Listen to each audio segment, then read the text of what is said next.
Hey friends, Christy here and the turkeys with Little Roots Ranch, and today we're going to be making dandelion honey, and I want to take you along on the journey.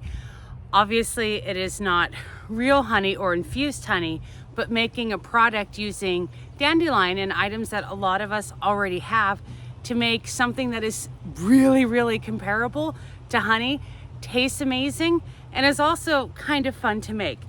Now, the first part, well, to give you a quick overview, the first thing you do is pick a ton of dandelions. You want to make sure that you pick them from a non-pesticide area or not close to a busy road, freeway, things like that. But you pick a lot of dandelions and you want to make sure that you're removing the green part underneath and these green little petals here. And that's really important because those are bitter and they will give an off tasting. Now, I did have one person, my friend, she said that she always uses the green part, just cuts off the bottom and it doesn't taste bitter. So I don't know, I've only ever used the petals and it takes a lot of time. I am warning you to get the yellow petals out. But if you've made dandelion honey, or I guess jelly or any of that stuff before, and you have not cut off the green petals, let me know how it came out. But it's supposed to be bitter. So anyways, you collect all of your dandelions, then you're gonna make a dandelion tea. And so you will bring it to a simmer and then let it sit for about a day or so. And then you're going to make the actual honey part, which is where you add sugar, some lemon, a little bit of vanilla if you want, and then you get it to the consistency, and then voila, you have a beautiful honey substitute. So right now I'm in the stage of collecting the dandelions, and I think that this part could be considered one of two ways. Thank you, boys. The one could be therapeutic and the other one could be tedious. So it's up to you. I personally, it's a beautiful day. It's in the evening. It's a Friday. And so for me, I'm really excited. So I'm thinking it more of meditative. But maybe when I get, this is how much I've gotten so far. I'm aiming for 4 cups and I have about 2-ish cups. So maybe by the end, I will think it is tedious. But the removing of the green parts is about the hardest part. So I've tried a few different ways, and I've tried a billion different ways actually. And one thing that I found is the best way, though it doesn't always work with every dandelion.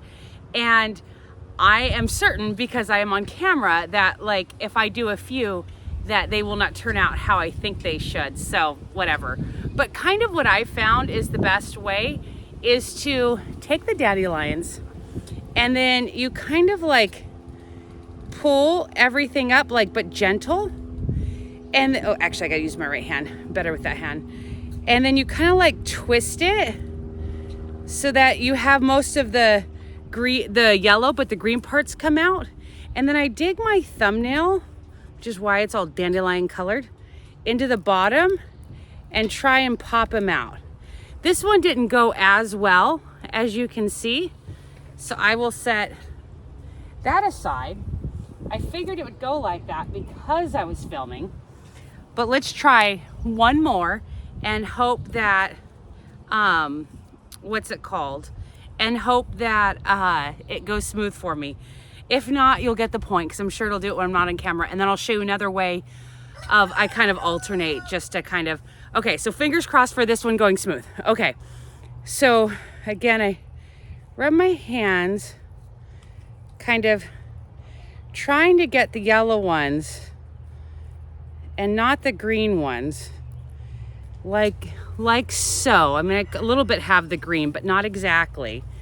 And then I dig my thumb in here and I try and, oh, this one's actually gonna go pretty well. I got half of it. See the top half? That's how it's supposed to go. But there's a little part missing. But see there, I got the majority of it. There is a little green part here. I'll have to pull that one out as I put it into my little measuring cup.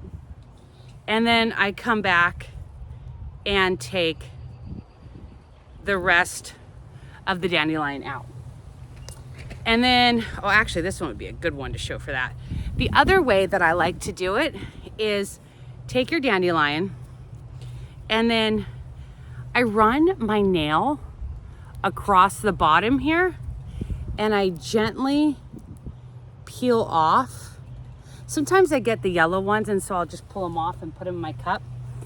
But I kind of just keep going. I know it's hard to see because they're not really, but see how it's kind of coming out? I get a few of the yellow ones. There really isn't a bulletproof way to do this, to be honest with you. It is tedious, but the work makes it better, right? And then when it gets most, oops, there's one little section. Pull off the yellow ones. Let's see here. Oh, one more.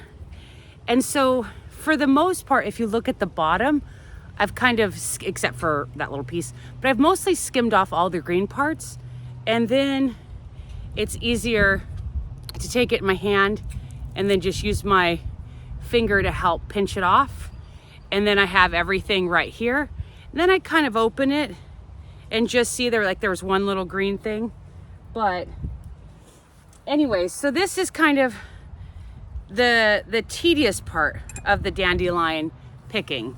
And so, but that's what I have so far. So I'm gonna finish picking the rest of these and then I will meet you inside to make that dandelion tea. So if you're making it, you can do I'll post the regular batch, which is 2 cups, and that's a little bit more manageable.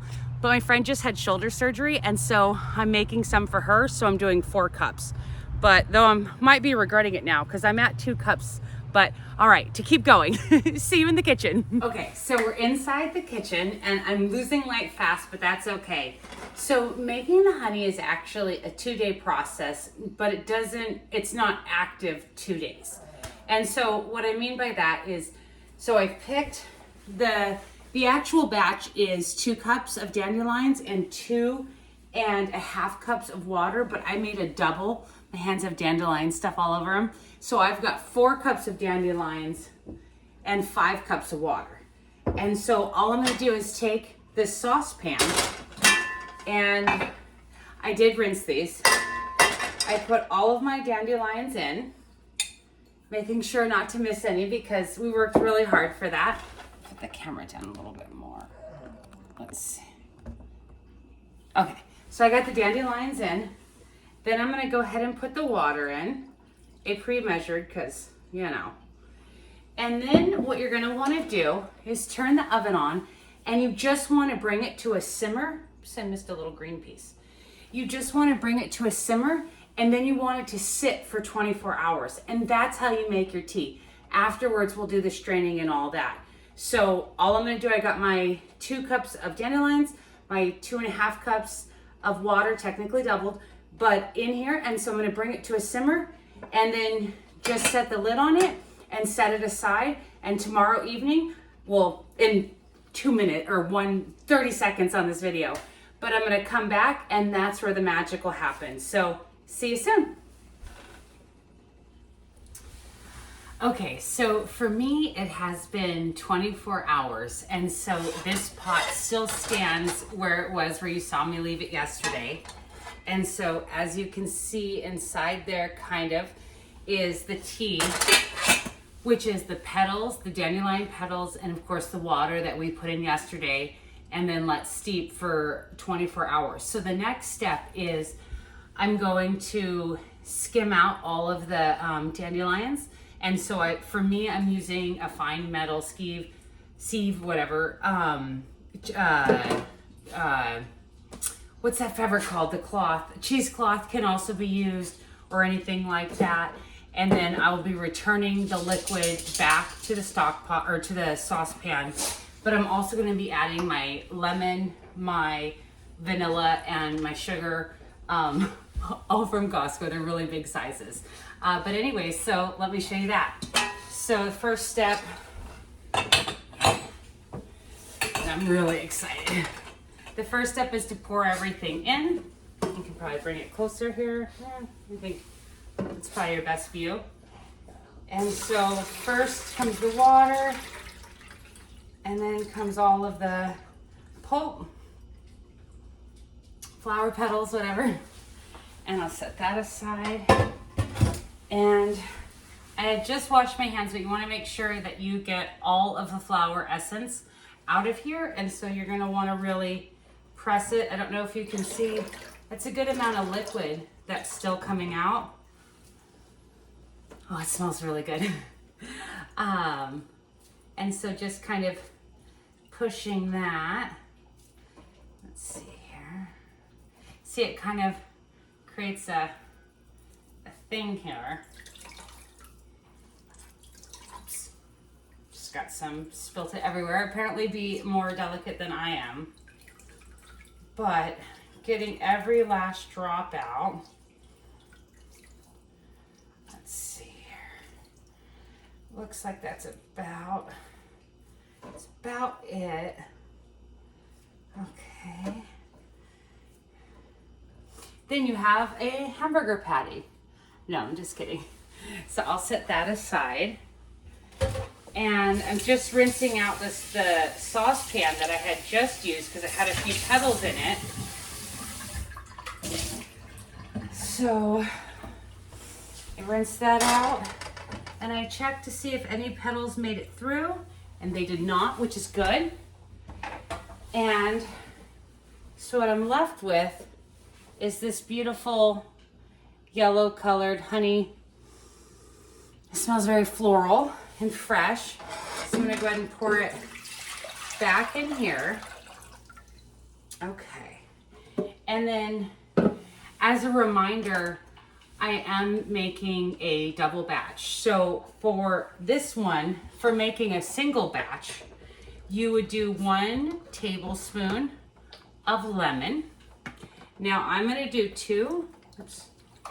I'm gonna do 2 because doing the double batch, and obviously that makes sense. And then I'm gonna do a 1/2 teaspoon of vanilla. Oops. I'm the worst at pouring. All right. And then it calls for 2.5 cups of sugar. And so there's 1 and 2, and then I can do the 1/2, but I'm just going to do a total of 5 because it's 2.5 cups of sugar per batch, and I'm doing 2 batches. Okay. So here's 3.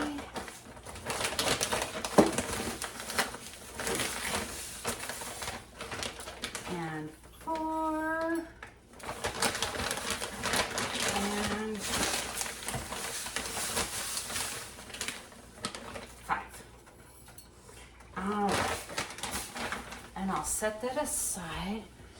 Get myself a little spoon here. And so I had turned my oven on and turned it up. But basically my next step is to simmer it. So not a boil, but simmer it for about 30, 45 minutes. It might be a little bit longer because I double batch, right?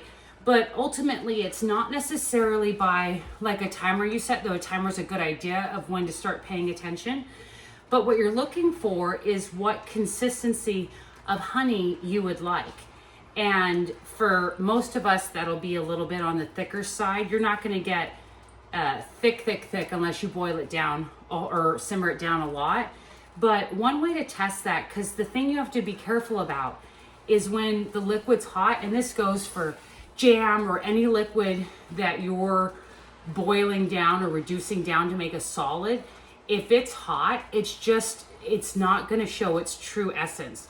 So there's a couple ways to do that, but one is same thing like jam making. Put a couple spoons in the freezer, and then when you think you're getting pretty close, if you put a little bit of honey on it and maybe put it in the fridge or set it aside for a few minutes just so it can come to a less warm temperature. And then there's where you can check taste, but also kind of think of a consistency you want. You know, if you want a little bit of a lighter consistency to drizzle over stuff, or if you want a thicker.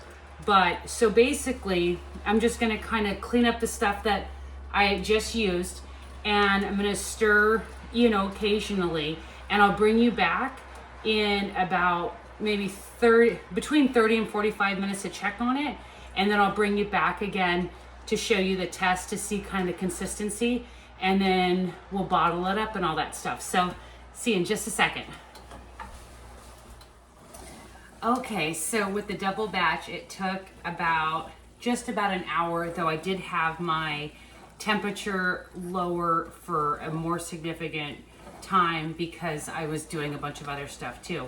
But I wanted to show you kind of the end. Now, one of the hardest things besides peeling all the dandelions is figuring out exactly when it's ready and understanding like the density of the honey that you want.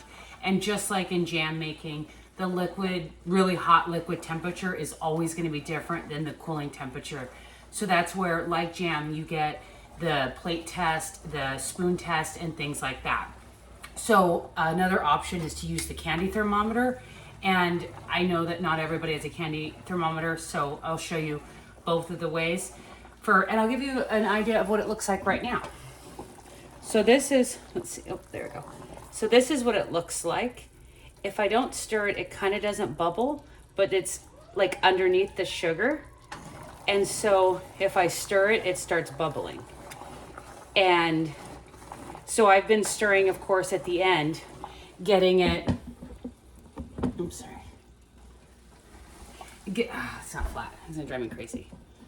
Okay, all right, trying to get it, what's it called? Stirring near constant at the end. I actually just pulled up a chair and just had my elbow here and was just stirring it, makes it nice and easy. But okay, so option one, which is generally more bulletproof, is to have a candy thermometer or whatever thermometer that can go in there. And you want to wait till you get 230 degrees, which I have just passed. The other option, or in addition to, because honestly, even with jam and whatnot, I like doing both methods, is before you started, you would have put your spoons in the freezer and your plate in your fridge. And if you're brand new and unsure, put several, because I always put at least 3 to 4 spoons, but you can put more just to have it go better. So I'm actually going to turn the heat off here because I do know that it's ready and I need it to stop splattering and burning the underside of my wrist, but I'm going to show you how I knew it was ready. So you grab one of your spoons, frozen spoons, and so a spoon acquired, and then you just drop some in there. So you can see here, I've got it in there, but the thing is that it cooled in temperature a little bit, but it didn't cool completely. And as it cools in room temp, that's when it really changes, and you don't want to overcook it or have your oven too high. I've ran mine mostly around 4 or 5. But anywho, so you're going to take this, then you're going to set it on the plate in the fridge for a few minutes or so, or back in the obviously you don't want to freeze it. But I did that with the last spoon just 2 minutes ago. So let me show you how that one turned out.